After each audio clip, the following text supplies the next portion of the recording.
오늘 제가 말씀드리려고 하는 것은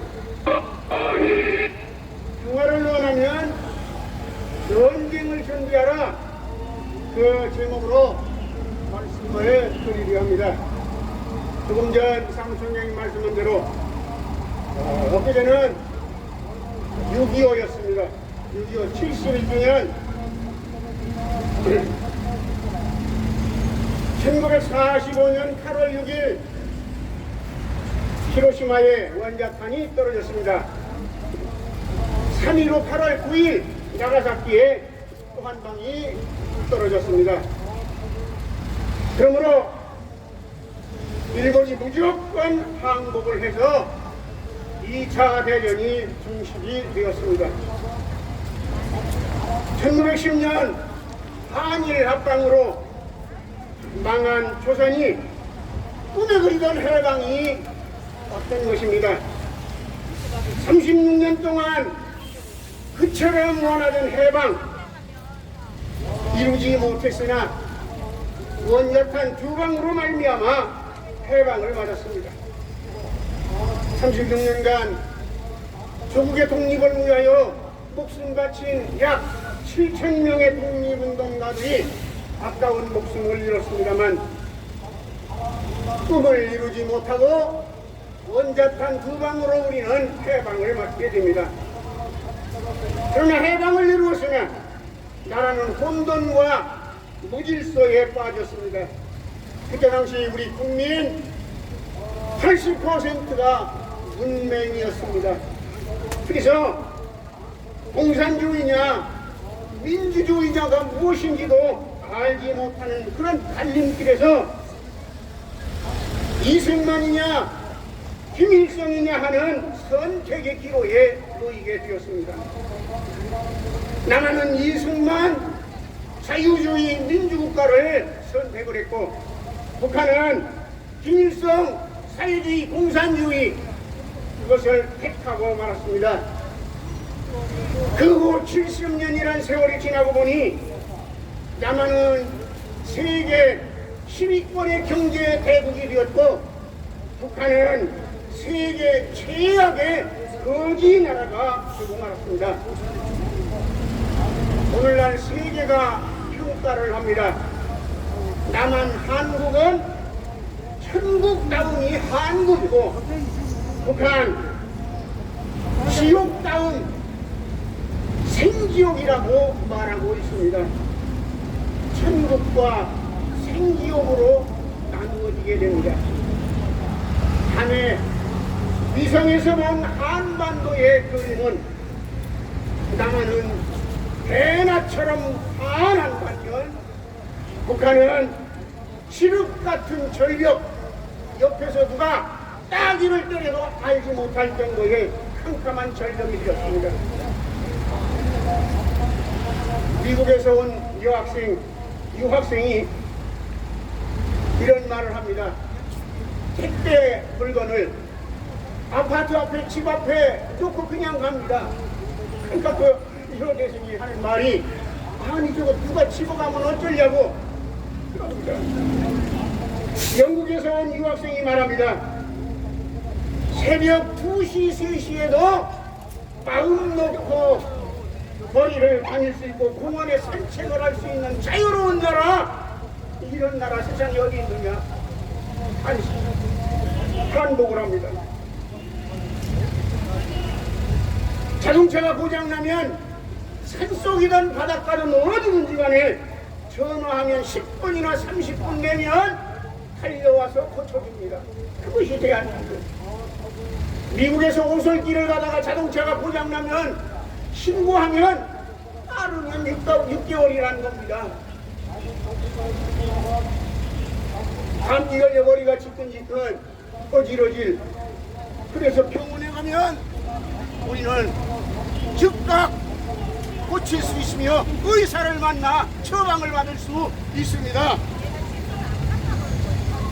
미국에서 감기 걸려가지고 예약을 하면 3개월 걸린답니다. 그래서 가기 전에 자연 치유가 된다는 말입니다. 이런 나라, 이게 다 누구 덕입니까? 박정희 건강보험 덕분 아닙니까? 나는 그때 박정희를 욕 바가지로 해댔습니다. 아니 지가 아프면 지돈 내고 병원 가면 되지 건강보험이 무엇이냐고 욕을 했는데 오늘 와서 보니 그의 성견지명 100번, 1000번, 10,000번을 칭찬해도 부족하지 않습니다. 결론은 자유대한민국을 택한 우리 그 결과라는 말입니다. 6.25 연설을 한다고 해놓고 삼천포로 빠지고 말았습니다. 이렇게 좋은 나라 자유대한민국 이승만이 설계하고 그 설계 위에 박정희가 건설한 이 나라 이렇게 살기 좋은 자유대한민국인데 저 주사파 놈들이 오늘 이 나라를 망쳐먹고 있다고 말입니다. 벌써 자유대한 국민 여러분, 우리의 자유와 인권 그것은 창조주 하나님이 우리에게 주신 목숨과도 바꿀 수 없는 귀중한 자유입니다. 온 천하를 주고도 바꿀 수 없는 소중한 가치, 자유가 아니면 죽음을 달라고 했던 목숨과도 바꿀 수 없는 가치가 아닙니까? 1948년 4월 14일 평양에서 민족 지도자 회의라고 하는 것이 열렸습니다. 그때 이미 벌써 2년 전에 북한은 공산 국가를 건국했습니다.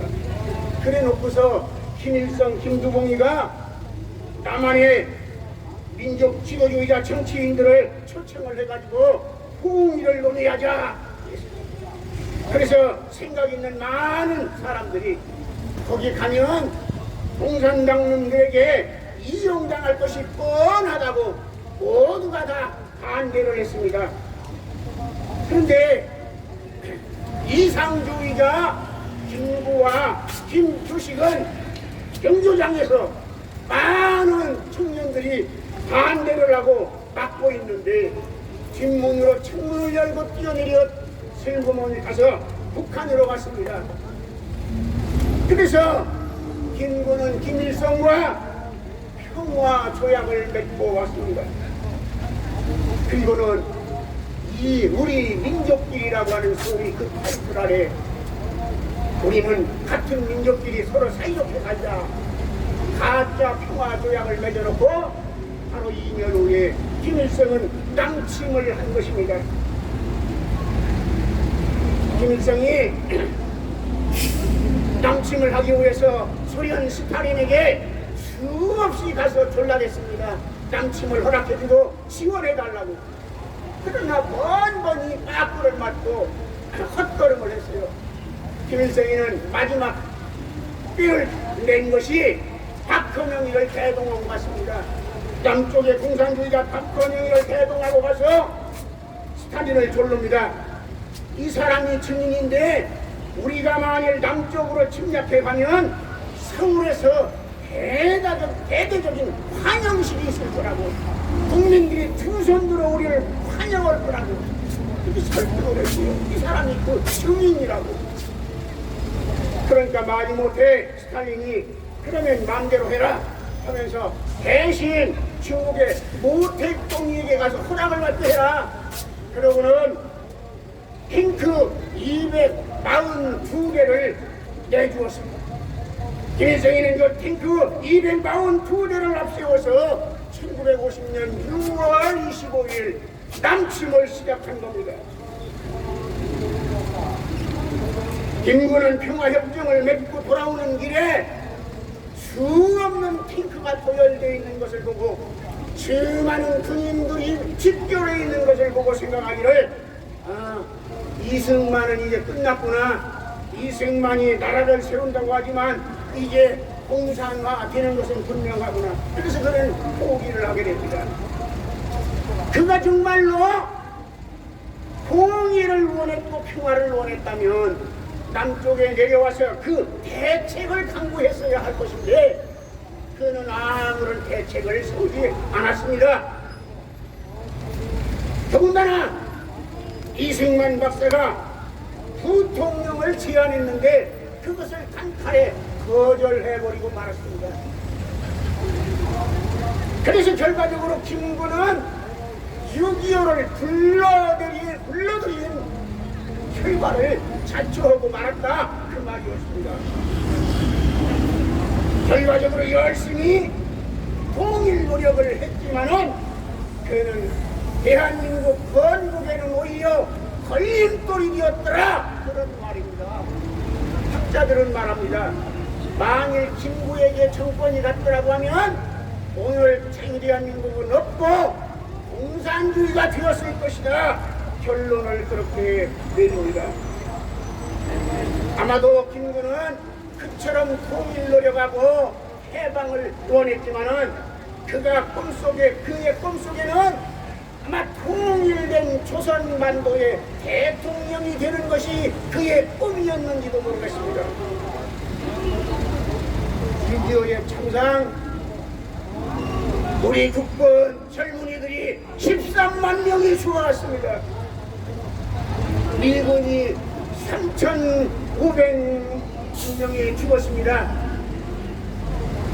터키가 35,000명, 미군 35,000명이 죽었고 터키가 966명이 목숨을 잃었으며 카나다 군인들이 516명이 목숨을 잃었습니다. 전체 사상자는 300만이요 1000만 이산 가족을 만들어냈습니다. 김일성의 죄가 하늘을 무너뜨리고 천지를 무너뜨리는 죄악이 되었습니다. 공산당은 악마 중의 악마요 협상의 대상이 아니라 척결의 대상이란 말입니다. 공산당과는 애시당초 자리를 함께 해서는 안 됩니다. 평화를 원하거든 전쟁을 준비하라는 말은 명언 중에 명언입니다. 종전선언은 미군을 철수시키고 전쟁을 하겠다고 하는 주장이었습니다. 평화협정의 주장은 공산주의로 가자고 하는 주장이었습니다. 공산당과는 협상의 대상이 아니라 싸워서 이겨야 할 대상인 것입니다. 그러면 전쟁을 하자는 것이냐? 좌파들 그렇게 묻습니다. 아니, 전쟁을 못할 것은 무엇입니까? 전쟁이 아니고는 평화는 없기 때문입니다. 왜? 평화는 피를 먹고 자라기 때문이었습니다. 성경은 말하기를 마귀를 대적하라 그러면 피하리라 말합니다. 공산주의는 마귀의 왕이요 마귀는 대적이 최선이고 대적하면 피한다고 말했습니다. 강력한 힘을 가진 평화만이 진정한 평화의 길입니다. 힘이 없는 평화는 가짜 평화요 그것은 불정을 하는 것입니다. 항복하면 가짜 평화는 주어집니다. 자유를 원하시는 애국동포 여러분, 희생 없는 평화는 가짜 평화입니다. 우리의 선열들이 목숨 바쳐 지킨 자유대한민국, 우리의 목숨 바쳐 지켜나갑시다. 우리의 목숨 바쳐 지켜나갑시다. 동해물과 백두산이 마르고 닳도록 하나님이 보호하사 대한민국 만세, 자유대한민국 만세.